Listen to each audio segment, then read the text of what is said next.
Thank you very much for clicking on the video. एक बार फिर से आपका बहुत बहुत स्वागत है और यहाँ पे करते हैं हम रोजाना इंग्लिश की प्रैक्टिस। राइट, प्रैक्टिस करते हैं। और देखिए, स्टार्ट करने से पहले बहुत इंपॉर्टेंट बात बता दूं मैं आपको, जो पूरे यूट्यूब पे आपको कोई नहीं बताएगा। अगर आप सिर्फ समझना चाहते हैं इंग्लिश तो आप ग्रामर सीखिए, ग्रामर से आपको इंग्लिश समझ में आ जाएगी। But if you want to speak English, grammar alone is not enough. यानी कि ग्रामर से, सिर्फ ग्रामर से इंग्लिश नहीं बोली जाती है। सेशन को आप पूरा देखिएगा, आपको लॉजिक ऑफ स्पोकन इंग्लिश समझ में आ जाएगा कि भैया समझ में आती है तो बोल क्यों नहीं पा रहे हैं, राइट? क्योंकि हम क्या करते हैं, सिर्फ ट्रांसलेशन करते चले जाते हैं और ट्रांसलेशन करके 10% सेंटेंसेस बन पाते हैं। बहुत इंपॉर्टेंट एक प्रैक्टिस करेंगे। कैसी प्रैक्टिस करेंगे आज? कि ज़्यादातर प्रॉब्लम कहाँ पे आती है हमें? स्टोरी टेलिंग में। जब हमें कोई अवस्था या किसी चीज़ के बारे में कंटिन्यूअसली बोलना पड़ता है तो हमारे सेंटेंसेस कनेक्ट नहीं हो पाते एक दूसरे से, क्योंकि हम हिंदी सोच सोच के बोल रहे होते हैं। एक दो सेंटेंस बनता है, तीसरे पे अटकते हैं हमेशा जाके। वो आपको रीज़न समझ में आ जाएगा और सॉल्यूशन भी मिल जाएगा इसी सेशन में, राइट? सो मैं अपनी एक छोटी सी स्टोरी बताऊंगा। ट्राई टू से माई सेंटेंसेस इन इंग्लिश, राइट? जैसे एक इनसे अपने व्यूअर से मैं एक बात कहता हूँ, जल्दी में तो नहीं है आप? अब मैंने ये कहा जल्दी में तो नहीं है आप, तो आप आंसर भी करिएगा, पूरा देखिएगा। कहने का ये तात्पर्य है, लेकिन यही बात हमें इंग्लिश में कहनी है पहले, फिर स्टोरी स्टार्ट करेंगे। पूछो, जल्दी में तो नहीं है आप? Are you not hurry? Are you? थोड़ा सा, हाँ कनेक्ट, थोड़ा पहुंच गए वहां तक। You not in a hurry. You not in a you hurry. Are You are not in a hurry. Are you? Are you? अब बताओ, मैंने यहाँ पे you are not in a hurry क्यों कहा? Are you? पता है क्वेश्चन टैग का क्या रूल है कि जिसमें हमें नाम ही चाहिए, ना चाहिए किसी की, है जल्दी में तो नहीं हो। मेरी एक्सपेक्टेशन क्या है कि ना ही कर दो कि नहीं जी जल्दी में नहीं है। हाँ। तो मैंने वो स्टेटमेंट नॉट के साथ कह दिया। You are not in a हरी, आप जल्दी में नहीं है। और क्वेश्चन टैग जो भी लगेगा हमेशा आगे, वो सेंटेंस का उल्टा लगेगा। Are you? Are you? मैं इसको ऐसे नहीं कह सकता दोनों को मिला के। You are not in a hurry, aren't you? यानी एक में भी नॉट आ गया तो क्वेश्चन टैग में भी नॉट नहीं आएगा, राइट? तो हमने कहा जल्दी में तो नहीं हो। You are not in a hurry. You're not in a hurry. Are you? Are you? आप दोबारा पूछो, आप बोलिए, speak out loud every sentence with us. हमारे साथ हर सेंटेंस को बोलो, हम आपको टाइम देंगे। पूछो दोबारा। You're not in a hurry. Are you? एक बार और। You're not in a hurry. थोड़ा सा मुंह खोल के वर्ड You एकदम। are not in a hurry. Are you? ऐसे नहीं, You are not in a hurry. Are you? Expressions के साथ समझ के बोलना है हर वर्ड को कि मैं क्या कह रही हूँ। ठीक है। तुमने अभी क्या करा है पता है? मेरे को समझ आ जाता है। I been teaching for 3 years, 3 साल हो गए। सिर्फ 3 साल। हाँ, पढ़ाते हुए 3 साल हो गए। उसके बाद में और एक कॉल सेंटरों में तो ट्रेनिंग जो करी है वो अलग है। ये यूट्यूब पे पढ़ाते हुए 3 साल हो गए। अच्छा। मैं समझ जाता हूँ कि समझ के बोल रहे हो या मेरे सेंटेंस को सिर्फ रिपीट कर रहे हो। समझ के बोलना है एक बार और। ठीक है। You are not in a hurry. Are you? Correct, अब आया है। जोर था किस वर्ड पे क्या जोर देना था, राइट? तो ऐसे रिपीट करिएगा। You not in a hurry, are you? Are you? हैं? I'm not in a hurry. जैसे सामने वाले से पूछें, अरे तुम तो महरीन के भाई हो ना? अब कैसे पूछना है इस बात को? क्वेश्चन टैग का रूल भी याद करना है। फीलिंग सोचनी है पहले कि मैं कुछ क्या चाह रहा हूँ, हाँ चाह रहा हूँ या ना चाह रहा हूँ उससे। तुम तो महरीन के भाई हो ना? Yes. अब मैं चाह रहा हूँ वो हाँ कहे तो You are Marine's brother. हाँ, और क्वेश्चन टैग कैसा करना पड़ेगा? Aren't you? Correct, right? तो जिसमें हाँ चाहिए तो वो पॉजिटिव कह देंगे, you are marines brother. Aren't you? और क्वेश्चन टैग का रूल क्या है? Aren't you? Aren't you? क्योंकि वो ना लगा रहे हैं लास्ट में, राइट? इसी को ऐसे कहने लग जाऊं मैं, तुम महरीन के भाई तो नहीं हो? जैसे कोई मिलता है और इसमें ना वो स्टाइल अलग हो सकता है जिसमें एक्शन में भावनात्मक रूप से मैं ना चाह रहा हूं। जैसे ये कह दूं कि तुम इंग्लिश तो नहीं पढ़ाती हो? You are not teaching English. Are you? Right. Do you? Do you? देखो, आर यू भी चल जाएगा, लेकिन इसमें इस तरीके से नहीं बोलेंगे। You don't teach English, do you? You don't teach English. Do you? Right. अरे, Are you? हैं? You are not teaching English, तो ये ऐसा लगेगा कि अभी कोई प्रेजेंट में पढ़ा रहा है। तो आई होप क्वेश्चन टैग लगाना आ गया होगा, कहीं से कहीं चले जाते हैं। लेकिन खुशी की बात यह है कि कुल 35 ग्रामर के रूल और 500 कॉन्वर्सेशनल सेंटेंस स्ट्रक्चर्स, सेंटेंसेस नहीं स्ट्रक्चर्स सीखने होते हैं, और कुछ नहीं सीखना होता, वो ऐसे ही आएगा सुन सुन के, स्टोरी टेलिंग करके। अब शुरू करते हैं। अवस्था को सुनना है। Don't stick to translating my words into English. Think about the situation and try to describe that in your own words. अपने शब्दों में कहना है, मैं सुबह 9 बजे घर से निकला। इतना सा बताना है जैसे तुम निकले। ठीक है। मैं सुबह 9 बजे घर से निकला। I left my house this morning. 9 बजे, हाँ सही है, दिस मॉर्निंग। ठीक, मतलब सारे वर्ड्स के पीछे नहीं पढ़ते, right. So I left my house this morning, ये भी ठीक है। और करेक्ट करते हैं, I left home I left home at 9 this morning. This morning क्यों कह रहे हैं? आज सुबह। आज सुबह, आज दोपहर, आज शाम के लिए दिस कह देते हैं। I left home at 9 this morning. Today morning गलत हो जाएगा ना, अजीब भी लग रहा है। हाँ। सो जब भी हमें इंग्लिश में कहना पड़ता है आज शाम, तो कहूँगा दिस इवनिंग। This evening. आज दोपहर, दिस आफ्टरनून। This afternoon. आज दोपहर को अपने दोस्त से मिला, so I met my friend this afternoon, right. So I left home at 9 this morning. सुबह 9 बजे घर से निकला। रिपीट करिए। मैं पूरी स्टोरी आपको रिपीट करवाऊंगा तो आपको पता चलेगा कि रूल भी आ रहा है या बोलने की आदत पड़ रही है या नहीं। बोलो, आई left home at 9 this morning. I left home at 9 this morning. कोई पूछे भाई कितने बजे निकले थे घर से, कहना है 8:30 पे निकला था। 8:30। 8:30 होता है ना, 8:30। 8:30 पे निकला था। ठीक है। I left home at 8:30 Correct. this morning. This morning फिर इसमें था नहीं, लेकिन राइट। तो जब बोल लेंगे पोर्शंस याद किए जाते हैं, राइट। तो जब भी बताना है कितने बजे निकला, so I left home at 9 this morning. सुबह 9 बजे मैं घर से निकला और मैं आधे रास्ते में था, मुझे याद आया कि यार पैसे तो घर पे ही भूल गया। अब इतनी बात है, मैं आधे रास्ते में था, मुझे याद आया कि यार पैसे तो मैं घर ही भूल गया। ट्राई टू से दिस। मैं आधे रास्ते में था। I was in my halfway.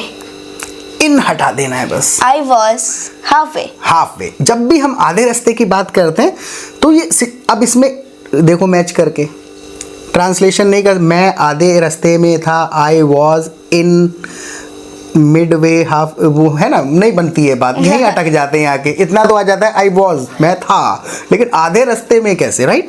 So I was half way through. I was halfway through. इतना भी कह के छोड़ा जा सकता है। आई was half way Through. Through कह देंगे, यानी आधा रास्ता हो गया था, पूरा करने के लिए थोड़ा नेचुरल साउंड करता है। So I was half way through, आधे रास्ते में था, तभी मुझे याद आया कि यार पैसे तो घर भूल आया। When. सही है। आई was half way through when, हाँ। When I remembered, I left my money at home. Home, sorry. Right, 99% correct हो गया। 1%? 1% एक गलती थी। आप पहले टेक अ पॉज, बंद नहीं करना वीडियो को वरना कमेंट नहीं होगा। कमेंट में बताओ आपने ये गलती पकड़ी या नहीं पकड़ी। देखते हैं। देखो गलती क्या थी इसके अंदर। आई was half way through, I was halfway through. Past है। When I remembered, When I remembered, past में याद आया, तो कब आया याद मुझे? When, हाँ, I was halfway through when I remembered। I और had- पैसे, हाँ पैसे कब भूला था? उससे भी पहले उससे पहले I had left my money I had left the money at home। at home. My money. हाँ, I had left my money at home, I had left my wallet at home। तो इसमें क्या है समझने वाली बात, मैं एक बार बोलता हूँ फिर रिपीट करना। So I was halfway through I was halfway through. when I remembered When I remembered, I had left I had left my the money at home। Right, head क्यों लगा रहे हैं बताओ। कोई भी रूल है ना, एक बहुत अच्छी ट्रिक बताता हूं मैं आपको, समझाने की कोशिश करो। जब आप समझाने की कोशिश करेंगे तो आपको 20 गुना बेहतर वो रूल समझ में आ जाएगा खुद से। बता, हेड क्यों लगाया यहाँ? दो पुराने इवेंट थे, एक हाँ। पुराना और एक उससे भी पुराना। राइट, दो पुराने इवेंट्स जब बताते हैं, दो पुरानी बातें, तो पुराने से पुराने को हेड के साथ बता देते हैं ताकि पता चल जाए कि अच्छा ये उससे पहले की बात है। So I was half way through, अब रिपीट करना, I was half way through when I remembered, अब याद आया पास्ट में, और पैसे उससे भी पहले भूला था, when I remembered that I had left my money the money at home. मैं पैसे घर भूल गया था। तो मैंने तुम्हारी मम्मी को कॉल किया। Then I called your mom. Right, यही छोटी छोटी चीज़ें when, then, राइट, ये कैसे आएंगी जब आप बोलेंगे, राइट। सो then कह सकते हैं, so भी कह सकते हैं, so I called your mom. I called your mom. So ज़्यादा नेचुरल लग रहा है। राइट, चॉइस है अपनी। ग्रामर जो है 35 शब्द होते हैं, वो इंटरचेंजेबली भी यूज होते हैं बहुत अवस्था में। So I called your mom. I called your mom. अब कहना है मैंने तुम्हारी मम्मी को कॉल किया, हाँ? और जैसा कि तुम्हें पता ही है तुम्हारी मम्मी कॉल तो उठाती नहीं है। अब ये है, जैसा कि तुम्हें पता ही है तुम्हारी मम्मी कॉल तो उठाती नहीं है। स्टार्ट करने से पहले इस फीलिंग को समझ के देखो, हम बातें ऐसी करते हैं, ऐसे नहीं करते कि रमेश आया था, सुरेश चला गया था, ऐसे करते हैं बातें? अरे बिल्कुल नहीं हैं, ऐसे तो करते हैं कि यार मैं आधे रास्ते में था, फिर मेरे को याद आया कि मोबाइल भूल गया हूँ, तभी मैंने तुम्हारी मम्मी को कॉल किया। और तुम्हें पता ही है हर सेंटेंस में एक फीलिंग होती है, हैं? तो वो फीलिंग कैसे आएगी जब आप फीलिंग एक्सप्रेस करेंगे, वरना इंडिविजुअल सेंटेंस बोलेंगे तो उससे सिर्फ सेंटेंस 10% है, बन जाएंगे, ट्रांसलेट हो जाएंगे। रियल टाइम में एक्सप्रेशन नहीं एक्सप्रेस होगा। और उसको सीखने के लिए सबसे बेस्ट तरीका मैं आपको बताता हूँ, practice speaking English in real time. Real time में प्रैक्टिस करिए, और इसके लिए सबसे बेस्ट तरीका बस यही है कि आप हमारा प्रैक्टिस ग्रुप ज्वाइन करिए और लाइव क्लासेस अटेंड करिए। प्रैक्टिस ग्रुप की सबसे खास बात यह है कि बहुत सस्ता है। उससे ज़्यादा अच्छी बात यह है कि यहाँ पर 200-300 पार्टिसिपेंट्स होते हैं हमारे ग्रुप में, और वहाँ पर पूरा दिन कॉन्फ्रेंस कॉल चलती रहती है। कॉन्फ्रेंस कॉल का ऑप्शन होता है, कोई भी व्यक्ति कॉन्फ्रेंस कॉल स्टार्ट कर सकता है। 2-4 लोग अपने अपने ग्रुप बना करके आपस में इंग्लिश में बातें करते हैं। तो जब आप यहाँ पर आएंगे ना, दूसरे लोगों को बातें करते सुनेंगे, अच्छा ये लोग कैसे बात बता रहे हैं, अपनी ट्रांसलेशन नहीं कर रहे हैं, इस एक्सप्रेशन को कैसे एक्सप्रेस कर रहे हैं, क्या वर्ड यूज़ कर रहे हैं, तो दूसरे लोगों को सुन सुन के पता चलेगा इतने तरीके से इस बात को कहा जा सकता है, instead of translating Hindi sentences into English. तो दूसरों से सीखेंगे, खुद अपने सेंटेंसेस बोलेंगे। तो लर्निंग ग्रुप है, कोई आपके सेंटेंस में गलती लगी, सामने वाला टोक देता है, आपको किसी की गलती नज़र आई, आप टोक दीजिए, तो वो डिस्कशन चलता रहता है। तो डीपली कंसेप्ट समझ में आते चले जाते हैं, और बोलने की प्रैक्टिस होगी। एक होता है मसल मेमोरी, इन्फॉर्मेशन मिल गई कि भाई कुड लगेगा वुड लगेगा, तब तक नहीं बोल पाएंगे जब तक 4 बार बोला नहीं होगा। तो यहाँ बोलने की प्रैक्टिस हो जाएगी। फिर दिन में 2 बार लाइव क्लासेस होती हैं।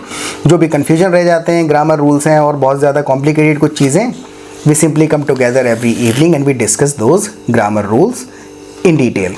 बहुत डिटेल में समझते हैं। 15 दिन के अंदर लॉजिक ऑफ स्पोकन इंग्लिश समझ में आ जाएगा। प्रैक्टिस करने से बोलने की आदत भी पड़ेगी। बहुत सस्ता है, मुझे व्हाट्सएप करिए and see the magic with in 15 days. सीखने का ज़्यादा नहीं है, हिंट और दे देता हूँ। 35 ग्रामर के रूल, वर्ड कह लो उनको, और 500 से 600 सेंटेंस स्ट्रक्चर से सीखने होते हैं अवस्था के हिसाब से। आधे रास्ते में था मैं, आधे रास्ते में था। I was halfway. I was halfway. I was halfway. Right? इसमें से कह दिया, अरे यार आधा रास्ता तो आ ही गए।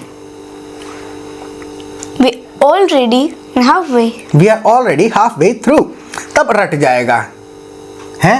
अब आधा रास्ता तो आ ही गए। We have arrived half route road. Getting my point? तो ये एक्सप्रेशन सीखने ही पड़ते हैं, और बहुत ज़्यादा नहीं होते, 500-600 होते हैं। आई होप लॉजिक समझ में आया होगा। मैंने तुम्हारी मम्मी को कॉल किया। I called your mom. और जैसा कि तुम्हें पता ही है, फ़ोन तो वो उठाती नहीं है। As you know, हाँ, your mom never pick my call. Picks Picks up my call. Picks क्यों कहा? वो थर्ड पर्सन है। थर्ड पर्सन है, और अकेले बंदे की बात करते हैं तो एस लगा देते हैं। तो हाँ, you coughing a lot. Yes. मूंगफली खा के पानी पिया था। ओके, सो ऐसे कहना है, उसी से खांसी हो गई। देखो, कहीं से भी उठा के सेंटेंस बोलने की कोशिश करनी होती है, कहना उसी से खांसी हो गई। Because of reason I have cough. खांसी को क्या कहते हैं? कफ ही कहते हैं। हाँ, दैट्स व्हाट, दैट्स व्हाट। उसी ने ना, यहाँ पे हम बात क्या करें, उसी से मतलब नहीं है, आप कारण बता रही हो। कारण क्या था? मूंगफली खा के पानी पी। है, so that's what caused my cough. That what, that is what, वही है जो that's what caused caused my cough, my cough. Right? That's what caused cause my my cough. Cough है। आई बात समझ में? कॉज करना मतलब कारण बनना, कारण होना। सो that's what cause Caused my my cough. कफ। आई बात समझ में? रीजन है, जैसे कॉज को लेके एक और सेंटेंस बना करके देखते हैं कि भाई ऐसा है, ड्राइवर चलाते चलाते सो गया। ड्राइवर चलाते चलाते सो गया। कॉज पे आएंगे, देखो कंटेक्स्ट बोला जाता है, सिर्फ इंडिविजुअल सेंटेंसेस की आदत छोड़ दो। है, ड्राइवर गाड़ी चलाते चलाते सो गया, तो द ड्राइवर अब जानबूझ के तो वेंट टू बेड नहीं था कि बेड पे गया है। हाँ. So the driver fail asleep। The driver fell asleep. Fail asleep मतलब नींद आ जाना है। So the driver fail asleep while driving। While driving. है, while मतलब दोनों काम साथ हो गए। So the driver fail asleep When driving. while While driving. इसीलिए उसी से अब कारण बता रहे हैं, इसी वजह से एक्सीडेंट हो गया। इसी वजह से एक्सीडेंट हो गया। हाँ, That's what caused accident. right? Accident. That's what, वही तो था। So the driver fell asleep while driving and that's what caused the accident. Accident. जब भी आए आदत में अवस्था कारण बताना है तो कॉज कर दिया है। तो कहाँ कॉज पे चले गए थे, अभी कहाँ पर थे हम? कॉल तो उठाती नहीं है। हाँ, तुम्हारी मम्मी कॉल तो उठाती नहीं है। Your mom never picks up my call. मैंने 2 बार उन्हें कॉल किया। I called your mom 2 times. Twice. Right? I called her twice. 2 बार उनको मैंने कॉल किया। फिर मैंने सोचा कि चलो घर वापस चला जाता हूँ। अब ये हिंदी है, हूँ, सोचा, चला जाता हूँ, ये ता ते ती गा गे गी मिलाएंगे ना, गाना बन जाएगा। बात ही नहीं बनेगी। आप अवस्था सोचिए, पास्ट में सोचा है या प्रेजेंट में सोच रहा हूँ, गागेगी कहीं भी लग जाता है। या फ्यूचर की सोच रहा हूँ। फ्यूचर की सोच रहा हूँ। जब आप अवस्था सोचेंगे तो आप करेक्ट ग्रामर यूज करेंगे, correct form of verb use करेंगे। तो मैंने सोचा चलो घर वापस चला जाता हूँ। Then I decided to come back home. Right? Then I decided to come back home. Yeah, then I decided to go back home. वहाँ खड़े होके सोच के बता रहा हूँ तो go back home, come back home, interchangeably सब चलता है। So, as you know, your mom never picks up my call. I called her twice. And after some time, I decided to come back home. फिर मैं सोचा घर वापस आ जाता हूँ। मैं घर पहुँचने ही वाला था। मैं घर पहुँचने ही वाला था। I reached home. वाला about to. I about to reach home. I was about to reach home. Reached home. बोल के आएगा। ऐसे ब्रोकन सेंटेंस होता है भैया, ब्रोकन होगा, ब्रोकन बोलेंगे, अपने आप करेक्ट करेंगे। बोलो एक बार, मैं घर पहुंचने वाला था। I was about to reach home. Right? एक बार और। I was about to reach home. मैं घर पहुंचने वाला था कि उनका कॉल आ गया। Then she called me. Then when? When she called me. I was about to reach home when she called me. उन्होंने मुझे कॉल कर दिया और मैंने उनसे कहा अब तुम्हारी जरूरत नहीं है। I told her. हाँ। I told her. हाँ। ये नरेशन का अलग से समझ लो या ये स्टाइल से समझ लो, ये इजी है। ये नरेशन है कि पुरानी बात अब बता रहे हैं। और नरेशन करते समय क्या करते हैं? इन्वर्टेड कॉमा में डाल दो, सिंपल वही कह दो जो कहा था। पता है। तो बस I told her। I told her। हाँ, और कॉमा में डाल के कह दो। I told her you I told her I don't need you I told her I don't need you now. now. Right? अब जरूरत अब नहीं है तुम्हारी जरूरत. So I told her I don't need you now. या फिर told her I अपने don't शब्दों need में now. अब नरेट कर दूं. I told her I didn't need her then. I didn't need her then. Then पता है क्यों कह रहे हैं? क्योंकि अब की नहीं, तब फिर तब. मुझे जरूरत नहीं थी ना. तब नहीं थी उनकी जरूरत जब कॉल आया. So I told her I didn't need her. I didn't need her कब? then. Then. पता है then क्यों कह रहे हैं? हाँ हाँ. पक्की बात. पक्की बात. खा कसम. किसकी? अपनी खा ले. बिल्ली की कसम. नहीं. Right? So, तो क्या हुआ कि I told her I didn't need her then. Then मतलब है अब बता रहा हूँ उस वक्त जरूरत नहीं थी. और ऐसे भी कह सकता हूँ I told her, कॉमा में डाल दी वही वाली बात जो उस वक्त कही. I told her I don't need you now. अब तुम्हारी जरूरत नहीं है. वो ये सुनते ही मुझ पे गुस्सा हो गई. ये सुनते ही मुझ पे गुस्सा हो गई. Then he angry with me. ये सुनते ही.